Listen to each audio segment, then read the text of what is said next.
Have you ever tried something out but weren't sure if you would like it? We may have heard about it in passing and think, yeah, I'll try that out maybe, but whether we do or not is up to us. We like to be passionate about the things that we like, and it's a drive I love to see in people. They want others to experience the same feelings they felt and be able to discuss them and grow more as a community. We see this all over the internet and in real life through forums, videos, word of mouth, and many other places. I usually like to stick within the realms of video games and anime, as that's what I've personally enjoyed for a long time. Having been on the internet for a while, you tend to see franchises mentioned here and there that seem pretty cool, but making time for them is usually the hardest thing to do. When finding one though, it feels very special. It creates this feeling of, where has this been all my life? It's a feeling that after experiencing it once, you want to do it again, or maybe you want someone else to have that same experience. Looping back around to earlier when I mentioned people wanting others to try something that they like is a thing I've been very guilty of. There has been one series in particular recently that I've been doing this with, and today we're gonna jump into it, and the name of that series is Yakuza.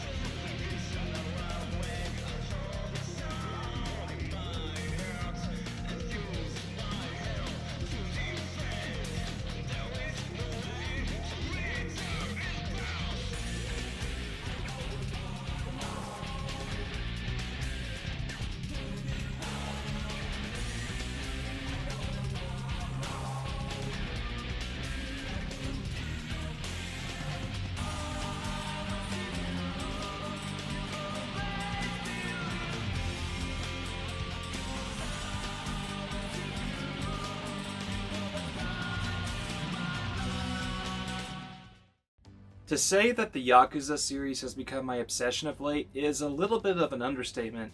It became more than that to me. You ever fall into something where when you reach the top, you have like this sense of completion or emptiness because of how satisfying it felt? That was me with Yakuza. I'd heard of the series for a long time through YouTubers I watched all the way back in 2009, but it wasn't until 2017 when I finally tried out my first game, Yakuza 0. And since then, I have completed every mainline Yakuza game, including Judgment. I do plan on jumping into some of the other spin-offs, but maybe another day. I was lucky enough that one of my best friends from university had picked up 0, and it was through this that we played through it together. We even went as Kiryu and Majima for Halloween that year because we loved it that much. From what I can tell, 0 is where a lot of people jumped on board with the series. But why is that? Before 0, Yakuza seemed like a very niche series that in the West had a very hard time finding a dedicated audience even after 5 mainline games and a spin-off. It was the equivalent of something like Tales of Symphonia, Persona 4, or Fire Emblem Awakening, where you had fans of previous games in the franchise, but it feels like it was one game that opened the floodgates to the rest of the world. That's mainly what I want to look at here today regarding 0. Did it do something different compared to the rest of the series that helped make it stand out? I'll be looking at the PS4 version as it's the one I first experienced when I first played it. But this game is also available on many different consoles and platforms that, from what I can tell, all play pretty well. I'll also be going over some spoiler stuff, but mainly in the very beginning and near the end of the game, and even then it's only in a very basic sense. This will be my first time coming back to this game since completing the main series. Beforehand, I would have said this was easily my number 1, but can it defend that title? Before we jump into it though, I do want to go over what exactly Yakuza is, as well as the actual definition. The Yakuza, to put it simply, is Japanese mafia. They tend to have a hierarchy that runs a family that can then be broken down into smaller families. Also, you may hear it pronounced Yakuza or Yakuza. It's mainly a phonetic thing, but putting this into Google Translate, they can be pronounced differently. Yakuza. Yakuza. Yakuza. Yakuza. Pretty much the same idea as people who would say Naruto and Naruto. The Yakuza series tends to focus on characters that may have ties to a Yakuza family and the consequences of that. Kinda similar to a crime drama, but there's more to it with these characters and storylines. You get to see them overcome big obstacles and grow as characters throughout each game, feeling like a continuation of one ongoing saga. The main protagonist for most of the series is Kazuma Kiryu, as he struggles to find out what being a Yakuza means to him and how it affects his life and those around him. Besides that, you'll also come across wacky characters and scenarios and a lot of different minigames that help expand more on the characters and their feelings. It's through a lot of this that Yakuza gets its charm. In 0, you'll play as 2 characters, the aforementioned Kiryu and Goro Majima, a long-running rival character to Kiryu throughout the series, but this was the first time he was made playable. Zero is placed 17 years before the events that take place in Yakuza 1, or Kiwami depending on which version you play, that tell the story of how these two came into their own legendary status before events later in the series, meaning that you can jump into this one without any context for sequels, and even coming into it later, there are a few nods and winks to earlier games in the franchise. So with all that out of the way, and now that we're all caught up, strap in and let's finally jump into Yakuza 0, because this is going to be a long one and we got a lot to cover. The year is 1988 during Japan's big economic bubble. Taking place in Kamurocho, the series equivalent to Kabukicho, you've got bright neon lights, disco clubs, and lots of money everywhere. The city is bustling with nightlife, but underground everything isn't so great. The Dojima family, a subsidiary of the Tojo clan, the biggest Yakuza family in the region, is investing heavily in the Kamurocho Revitalization Project, a plan to redevelop a section of the city, and whoever finishes it stands to gain massive profits and reputation within the clan. In the area is a place known as the Empty Lot, a vacant piece of land that needs to be bought in order for the project to finish, and this is where the story begins. A shakedown between a debtor and a young Kiryu is taking place. After beating the shit out of him and taking his wallet, he finishes the job and meets up with his sworn brother Akira Nishikiyama, or Nishiki for short, for a night on the town. While having a good time, they catch a news program reporting on a murder. The victim turns out to be the same person that Kiryu was collecting money from earlier, leaving him and Nishiki confused. It's from here a downward spiral starts to form for Kiryu. He's called in by the Dojima family's 3 lieutenants, Daisaku Kuze, Hiroki Awano, and Keiji Shibusawa. Since a murder took place in the empty lot, it will now be harder for the Dojima family to secure it. Kuze tells Kiryu to take action for his mistake by turning himself in. Believing he has been set up, Kiryu decides to start investigating more into the murder. After paying the trip to where the victim worked, he's greeted again by Kuze, saying that because it was Shintaro Kazuma, the leader of the Kazuma family and captain of the Dojima family, that brought Kiryu into the Yakuza, that it will fall on his hands for his blunder, and that he's willing to look past it if he can get information he believes that Kazuma has on the empty lot, and will even hand over the killer he's looking for. Feeling he owes a huge debt to the person who practically raised him, Kiryu consults with Nishiki, as he too is another orphan who Kazuma raised, about what he should do. Kiryu decides that it would be best if he left the Dojima family to not bring the Kazuma family down and ruin his reputation and find the killer himself. After finding his way to the top of the family office, Kiryu confronts Kuze and he tells him that he wants to leave the family. Not being satisfied with his answer, Kuze takes it upon himself to make sure that Kiryu is killed as punishment for his actions. After a short battle, Kiryu defeats Kuze, ending with Sohei Dojima, the leader of the family, officially expelling him. Dojima tells Kiryu that even though he is no longer with the family, Kazuma still has to take accountability for his actions. With his world crashing down, Kiryu walks around Kamurocho lost and in a daze, until he bumps into an unknown figure. This person is known as Tetsu Tachibana of Tachibana Real Estate. He tells Kiryu that he knows of him through Kazuma, and that he can help Kiryu find the real killer and clear his name, but only if he joins him and helps him find the owner of the empty lot. With nowhere else to turn, he agrees to help. Meanwhile, in Sotenbori, based on Dotonbori, Goro Majima is running the biggest cabaret in the city, an ex-Yakuza that was part of the Tojo clan but under the Shimano family led by Futoshi Shimano. Prior to the events of Zero, he and his sworn brother Taiga Saejima were planning a hit on a rival family from the Ueno Seiwa clan. However, the hit is called off, with only Majima being informed beforehand. Not wanting to betray his brother, he disobeys the order but is overpowered and forced to be left behind as Saejima goes on without him. For not listening to the family's orders, Majima is tortured for a year and exiled to Osaka with Shimano's sworn brother Tsukasa Sagawa of the Omni Alliance watching over him. While in exile, he is tasked with earning money at the cabaret for Sagawa and the Omi, with hopes that by showing loyalty, he will be allowed back into the family. It's through this that eventually Sagawa tells Majima that he's been given a task by Shimano that if he can do it, his chances of getting back in the family are almost guaranteed. It's another assassination attempt, but this time on someone named Makoto Makimura.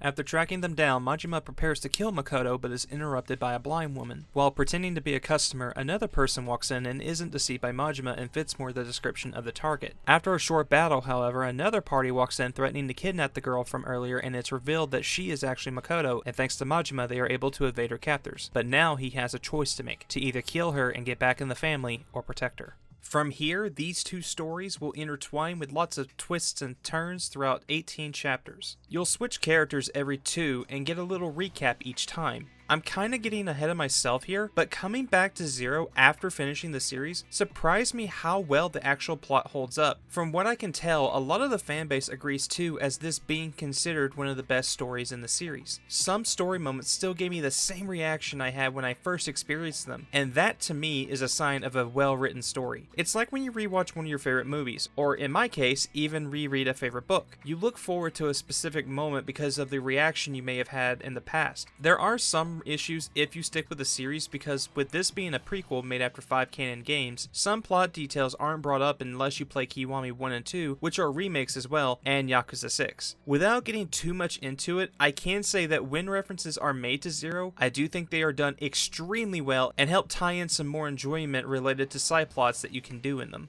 Speaking of side plots, or in the Yakuza series known as sub-stories, these are your typical side quests. But boy, oh boy, are these some of the best parts of these games! Alright, let's get into these. I mentioned in my Nier video that one of my biggest complaints was that most of the side quests weren't interesting and I didn't see the point in doing them. In Yakuza, that is completely the opposite. Sub-stories, as their name implies, are little stories that have the characters put into situations, most of the time involving having to do something out of their element and fighting someone at the end. When looking at a Yakuza game critically, I think a requirement should be grading if the sub-stories are good or not, as they play such a valuable part of the experience. If you've ever seen Yakuza on social media, you've probably seen some crazy things like Kiryu talking to a chicken and Majima doing this weird dance. Sub-stories are where they come from. In Zero, there are 100 of them, which, believe it or not, is not the most in the series. That goes to Yakuza 4. There are 60 for Kiryu and 40 for Majima. Most of these you'll come across as you walk around Kamurocho and Sultanbori, or play the occasional minigame here and there. Some range from just beating a specific challenge, defeating an enemy, or collecting enough of something. Then you get the more standout ones, like helping Miracle Johnson shoot his music video while zombies are attacking him in downtown Tokyo, stopping a religious cult from performing Shura Pipi, or stopping a kid from stealing pants. Some are better than others, but I'd say a good 80% are fantastic and can't recommend enough to try them out. Doing these not only lead to some genuine laughs and wholesome moments, but really good rewards as well. It could be equipment that you can use to increase your defense for combat, or weapons that you can use for more damage. There are even rewards that can be used in post-game, and another mode that you'll unlock as you continue in the story that will be very useful if you want to complete it. What I'm referring to is the business storylines. I don't remember if that's what they're called, but we're rolling with it. In Chapter 5 and 7, a side plot is introduced that has the two characters running different businesses. With Kiryu, you'll start a real estate business as you take on the 5 evil billionaires to take back property within Kamurocho. And with Majima, you'll help Club Sunshine take on the 5 stars to become the #1 cabaret club in Sultanbori. We're gonna break them both down, but let's start with Kiryu first. When running a real estate company, the most important thing is property. You'll start off small and only have about 2 properties, but as you invest and gain more capital, you'll be able to buy and invest more. If you complete certain sub-stories, you'll unlock managers and advisors and security that can help speed up the leveling of your property as you continue to invest in it and protect it from trouble. If an area gets into trouble, you'll have to go deal with it or else your revenue will stop accruing. Sometimes if you're in the area, a security member can actually assist you in combat, which is pretty cool. You may come across a few members who will join you if you max out their friendship by visiting them often, or if they own something like a restaurant, you'll need to be a regular and can even earn some property that way too. After gaining enough control in an area, you'll receive a challenge from one of the Billionaire Kings, usually in a high score challenge, and if you win, you'll gain more control over an area, and if you lose, they will gain control instead. Most of the challenges aren't that bad, but the ones against the Electronics King and the Gambling King just suck. The Electronics King requires that you beat his high score of 5 million in Outrun, an old Sega arcade game, and unless you've put practice into it, you are not beating this high score, while the Gambling King puts you in a betting minigame called the Japanese Catfight Club, also known as the JCC, where you'll bet on fighters to win a fight with a rock, paper, scissors twist. But I swear to God, this minigame is just completely random. You have statistics that look like you'll have good odds, only for the computer to pull 180 and make a comeback out of nowhere. I get it's a gamble, as that's the point of the challenge, but this one just feels like pure luck and not based on skill like the other challenges are. You can always say before a challenge if you want, but if a minigame is just giving you issues, just take the loss, as investing in property and buying more will gain it back in no time. When you gain nearly complete control of an area, you'll actually take on the king of that area in a fight, and after you win, you'll gain complete domination over it.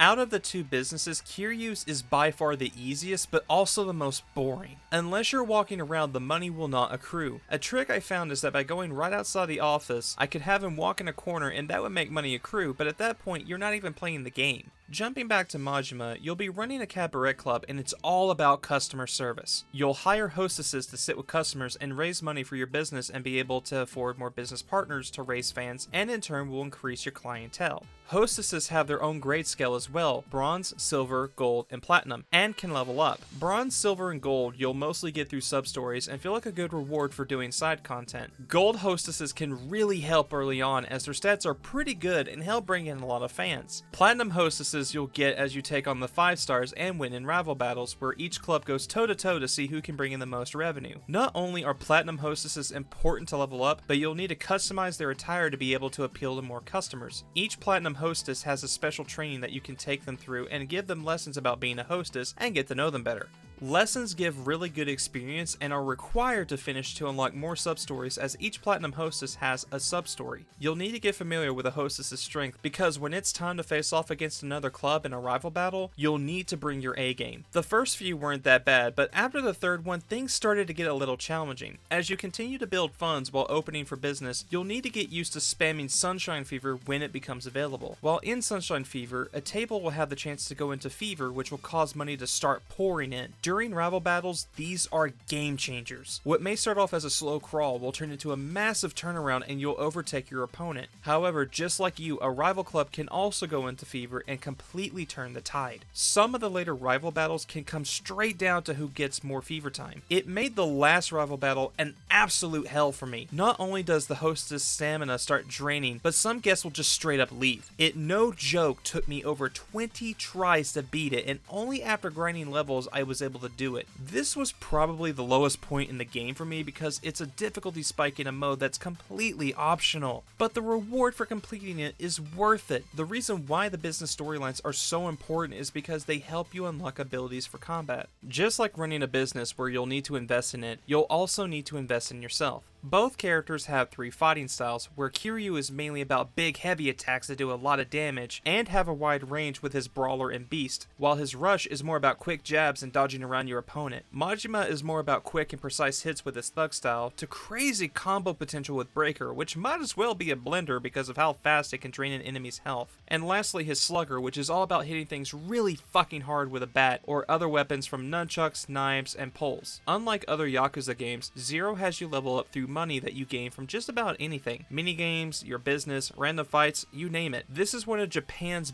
biggest economic booms. Money is everywhere, so it's important to know when and how to spend it. By finishing areas in the business storylines, you'll unlock more areas that you can expand your abilities. If you go the extra mile and complete a business storyline, you'll unlock a bonus as well that I'll go over during in-game stuff. Each style also has a trainer where you can do more challenges to unlock more moves and abilities. The Slugger trainer is also where you'll buy and craft weapons. You'll send out an agent that can net you materials, and they can find recipes to make new items to craft. As you start to invest in yourself, what will start out as a basic 1-2-3 combo will turn into a pretty fleshed out fighting game feel with their own combos and finishers and heat actions. Heat actions are the equivalent to a special. When put into the right position and enough heat built up, you'll be able to perform a heat action that can do a lot of damage to an enemy or group depending on the fighting style you use. Every game has heat actions that tend to get better after each entry, so with this game coming after 5 where some of my favorite heat actions come from, it's nice to see them evolve even more here, and when hitting an enemy with the sound of the impact is so damn satisfying.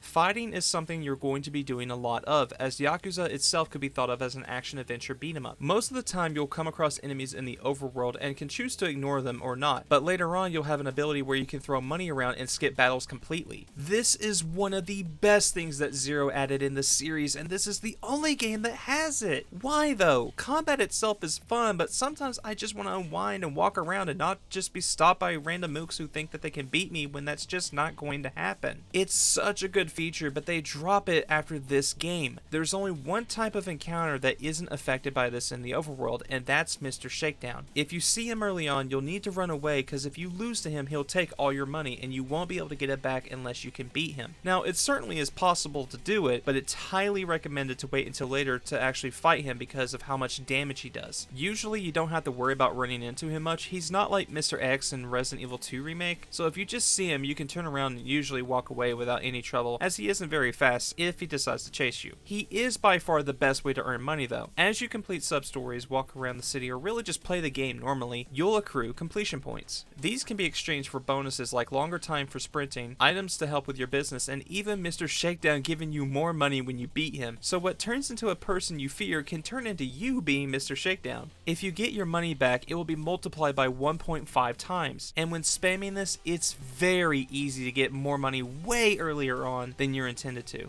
So if you want to max out everything from the get-go, you can do that if you know how to invest your time and money. I strongly recommend not doing that because one thing I learned pretty quickly is take your time with this one. This is something Persona 5 heavily encouraged to help players enjoy the game more, and the same could be said here. This game has a lot to do in it. Trying to max out everything from the get-go can make it feel like you're taking a massive break from the plot. When you reach chapter 5, a lot of the game opens up and it's really cool, but don't feel pressured to do everything at once. I did that for this playthrough, and while it was awesome to be pretty overpowered, it made recording specific chapters a nightmare because of how much stuff opens up as you play through the story, and I wanted to cover as much as possible, but spreading it over multiple chapters would have been the better thing to do. It can feel good to maximize your investment, but sometimes you just want to unwind. That's where minigames come in, and I touched on some of these earlier, but like the sub-stories, I feel like these should be their own section when grading a Yakuza game. Zero has an impressive number of minigames that you can play, and for this video, I played all of them.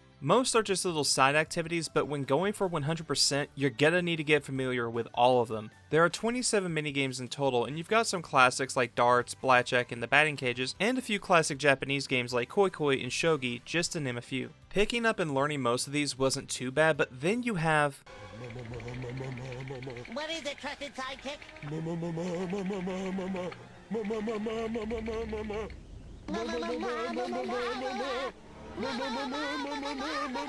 Mahjong, a tile matching game, and that's probably the easiest way for me to describe it if you've never played it. I decided to finally learn how to play it, but even after spending about 2 hours watching videos and even playing it myself, I can say I only understand it very little. I was able to win one round by complete chance, but if you like to dedicate yourself and you want to learn the ins and outs of it, you can, and be prepared to spend a lot of time on it if you're a completionist. Another one that will take some time is Pocket Circuit, a racing game where you'll collect parts to customize your toy car to win races and complete sub-stories. I ended up using a guide for this mode, but if you're really into trying different combinations to find the best build, you'll likely get a kick out of this one. Some of my personal favorites ended up being bowling and pool. The bowling felt really good, and it didn't take me long to get the hang of it, and soon I was hitting strikes like nothing else. I haven't gotten this addicted to bowling since Wii Sports back in the day. Pool at first I hated, as I couldn't get a feel for how much power I was putting into my shots, but once I got the hang of it... Jeffrey? Break out, Lucille.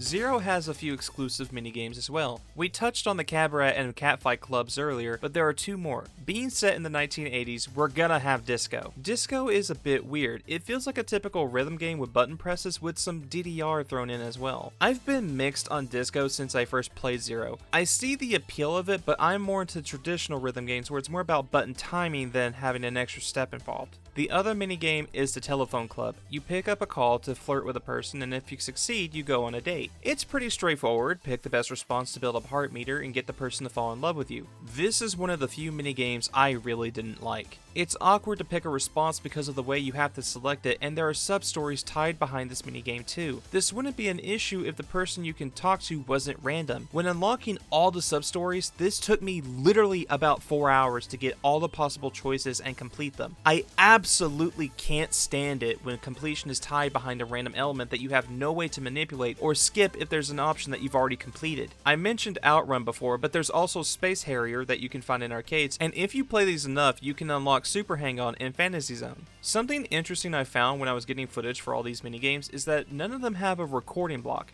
In some PS4 games, you'll get this message if there's content that the developers don't want being shown online. You don't get this message on other platforms that I know of for Zero, but the only times this happened in the PS4 version was during sub-stories involving Outrun and Space Harrier, and the final chapter. I can understand the final chapter because spoilers and stuff, but for Outrun and Space Harrier, I couldn't figure out why. You can share them when you play the game normally, but when you're beating a high score for a sub-story, it blocks it. I tried asking around to see what was causing this, and got an interesting theory. When the game is accessing Outrun or Space Harrier, it seems to be a different version than the one normally found in the game since it isn't counted towards completion points. I have my own theory about this. In Japan, the PS4 version of Ryuga Gotoku 0 doesn't allow you to share anything outside of the title screen and the main menu. Maybe when the game is accessing the code to play these versions of these arcade games, it's reaching into the code that may be the Japanese version of the game and blocking it. Is this important? No, but it's an interesting thing I saw while recording. There are still some other mini-games I haven't gone over, but I just don't have much to say on them.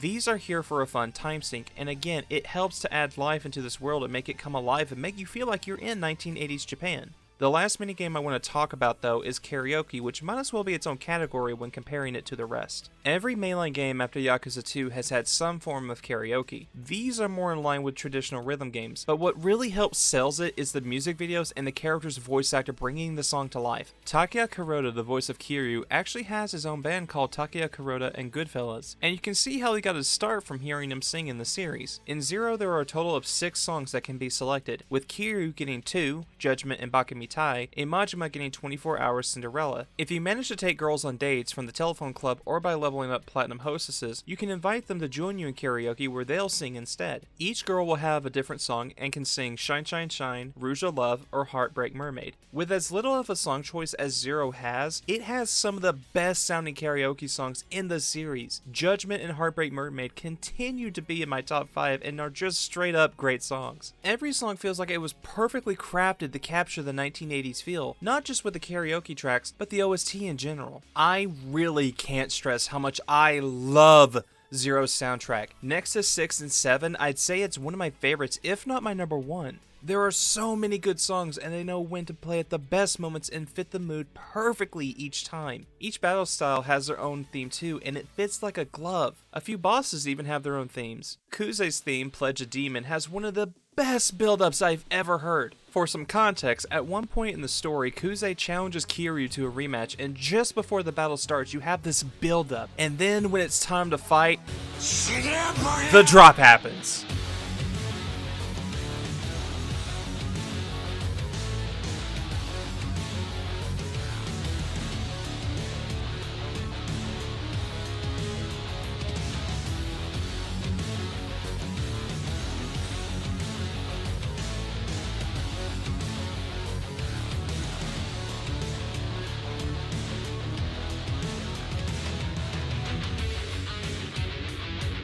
I don't think I can describe it right, but when a drop kicks in, it's called cocaine.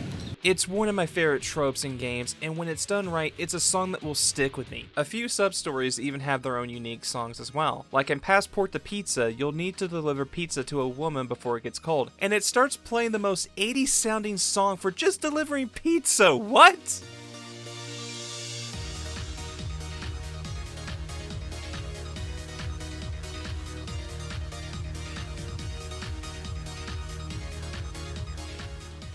As much as I hated the JCC, it has one of the best songs in the game.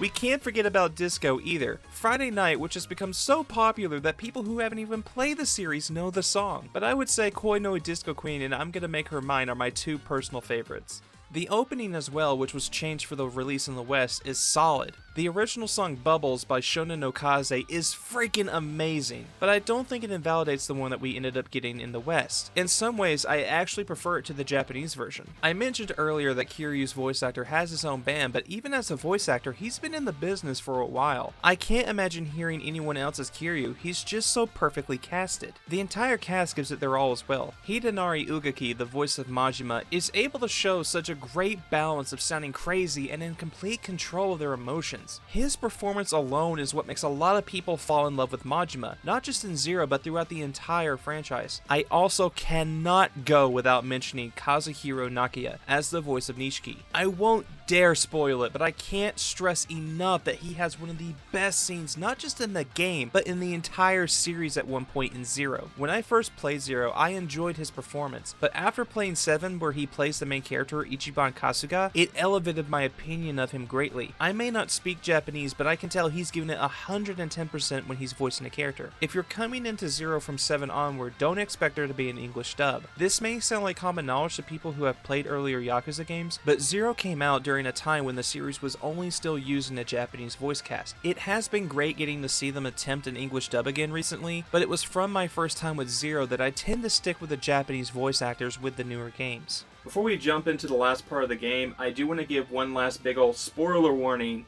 And so click it to this point in the video if you don't want to know anything else about the ending. Again, I'm only going to be going over it in a very basic sense, but again, this is your last warning, so click here. Hopefully my fingers are in frame, so okay, let's go. After finally tracking down the killer and the owner of the empty lot, who is revealed to be Makoto herself, Majima and Kiryu are ready to take on the Dojima family who were the masterminds behind it all. It was Sohei Dojima who had hired the assassin Lao Gui to have Kiryu take the fall for the murder, and knew the blame would fall on his rival Kazuma, as the empty lot wasn't required to finish the project if the owner of the empty lot was killed, and why at one point he had tried to kill Makoto and thought he succeeded. While it was Shibusawa who had used his own methods to track down Makoto in Osaka to bring her to Kamurocho, and now is after her to hold leverage over Dojima since he doesn't know that she barely survived being shot. While Kiryu and Nishiki head to the docks where Makoto is being held to save her from an oncoming ambush by Shibusawa's men, Majima heads to the Dojima family office to take revenge on Dojima for causing her so much harm and will continue to as long as she lives. Majima fights his way to the Patriarch and encounters Awano. The two duke it out with Majima coming out on top. Having gained his respect, Awano sacrifices himself to save Majima from a surprise attack from Lao Gui. The two face each other with Majima overpowering the assassin, but just before Dojima can kill him while his back is turned, he's saved by Masaru Sera, chairman of the Nikio Consortium, who tells Majima that he should let the assassin live to use his leverage against Dojima to keep him in check because of the targets he had killed. Reluctantly, Majima agrees. Meanwhile, as Kiryu and Nishiki make their way to Shibusawa, they're ambushed by his men. Just in the nick of time, the Kazuma family arrives with backup to keep them busy and provide support as they go to take on Shibusawa. Fighting their way through the yacht, Nishiki offers himself up as bait so Kiryu can keep going. After finally reaching Makoto and Shibusawa, he reveals to Kiryu his reasons behind his actions were because he feels he should have been entitled to power and a legacy that was passed over him by any means necessary. Kiryu disagrees, saying it's the actions of the person that makes their legacy. Not wanting another dragon in the Yakuza world, Shibusawa challenges Kiryu to a final fight to determine who is the strongest within the Tojo clan. Accepting this challenge, both show their dragon tattoos, meaning that they won't back down, and we have the intro to one of my favorite final boss themes of all time.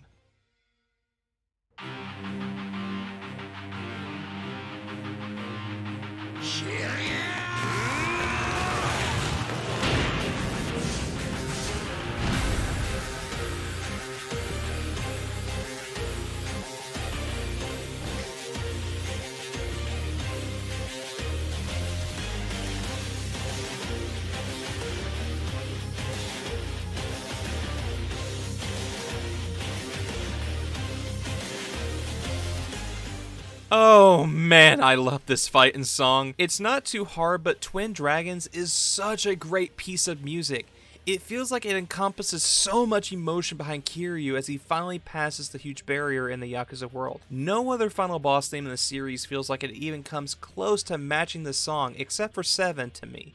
It left so much of an imprint on me, I'd easily put this in my top 10 favorite final boss themes of all time. After defeating Shibusawa, Kiryu in a fit of rage is on the verge of killing him as revenge for all the pain he's caused throughout the story, when Nishiki comes in and stops him from saying that he doesn't need to cross that line because once he steps into that darkness, he'll never come back. Kiryu comes to his senses and backs down. With their plans in ruin, Shibusawa is arrested and now Dojima's fate is in Sarah's hands. 1 month passes and within the Tojo clan, Sarah is promoted to the family's captain as Dojima agrees to request him for the position for keeping quiet about the assassin and hands over control of the revitalization project, securing Sarah's position later on as the third chairman. Kiryu meets with Nishiki and says he's decided on going back to the Dojima family as he believes in order to set things right, it's the first thing he needs to do. He dons the famous gray suit, saying it represents how he'll view the world as he can't always see it in black and white. Majima is let back into the Shimano family and decides he wants to live as crazy as the people he's met in Osaka, similar to a mad dog. Makoto recovers from her injuries and later on even starts to gain her sight back. Later in Kamurocho, both characters run into each other for the first time, with Majima greeting Kiryu like in the beginning of Yakuza 1, ending Yakuza 0.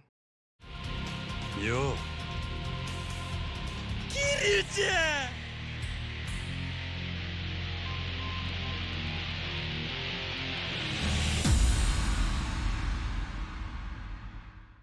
I know that some people who have played Zero may have caught on that I did skip on a lot of small details within the story, but I really want people who watch my videos to at least have a basic understanding of the story even if they know the ending itself. My goal is to be able to describe the story in the most simplest terms because it's in those small moments that add more to the overall plot, but I want people to experience those moments whether they are playing the game for the first time or maybe they want to go back and revisit it. After beating the game, you'll unlock Legend difficulty, which is just a harder difficulty than Hard Mode. Premium Adventure and New Game Plus, where you can finish off any sub-stories or completion list items that you missed, and even some costumes that the characters wear in certain sub-stories. Or if you just want to go back and be a tourist, this is the best time to do it, as there's no restrictions on what you can do. If you finish all the sub-stories, you'll unlock the 2 major super bosses, Joe and So Amon. These are the hardest fights in the game, but if you win, you can unlock their glasses as alternate costumes. I've never really attempted to beat these two, as I don't care that much for costumes, but it's a nice challenge for those who want it. If you finish the business storylines, you'll unlock a 4th fighting style called Dragon of Dojima and Mad Dog. These are based on Kiryu and Majima in earlier games, and they are fun to play as.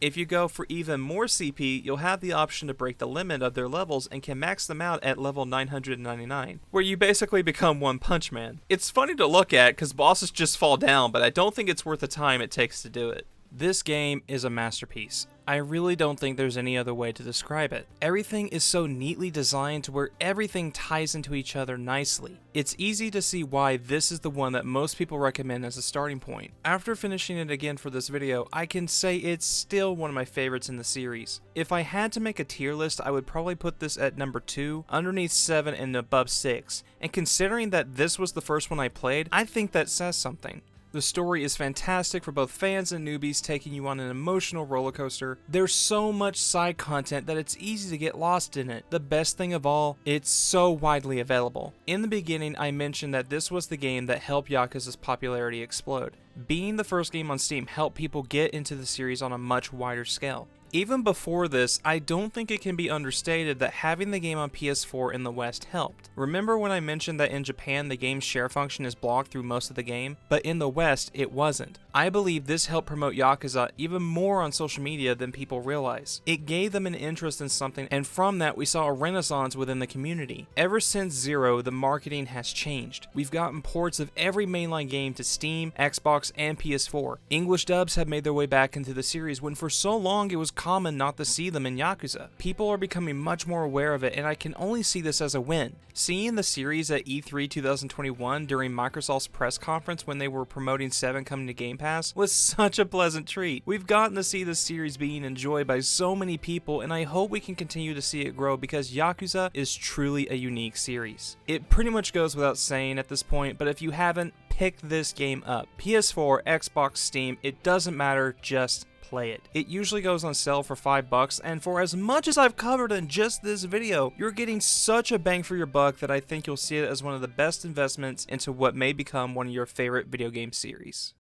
We've done it. We've reached the end of this long video, but Again, I truly want to thank you guys so much for watching. This was a much more ambitious video than I was originally intending, but I really wanted to go over one of my favorite games of all time, and I'm really glad I finally had the chance to talk about it. At some point, I do want to look at another game in the series, but for now, I want to take just a small break from Yakuza and focus on something else. I do want to give some special thanks. I do thank everyone who gave me critique from the Nier video. I decided to take a lot of that to heart. I hope it was evident to see in this video, and I really want to keep trying to make this thing better, because that's my whole goal of anything doing this on YouTube, is to make these videos better and make them entertaining to watch. Also, I have to give special thanks to two people. The first one being FonzysRevenge for providing footage from Yakuza 1 and 2.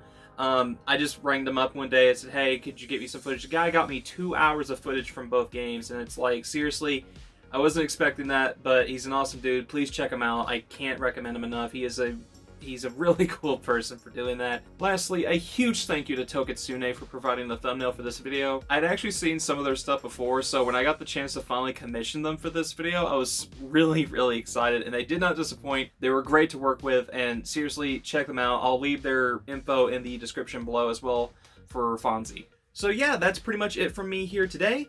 Again, thank you guys so much for watching, and I'll catch you next time.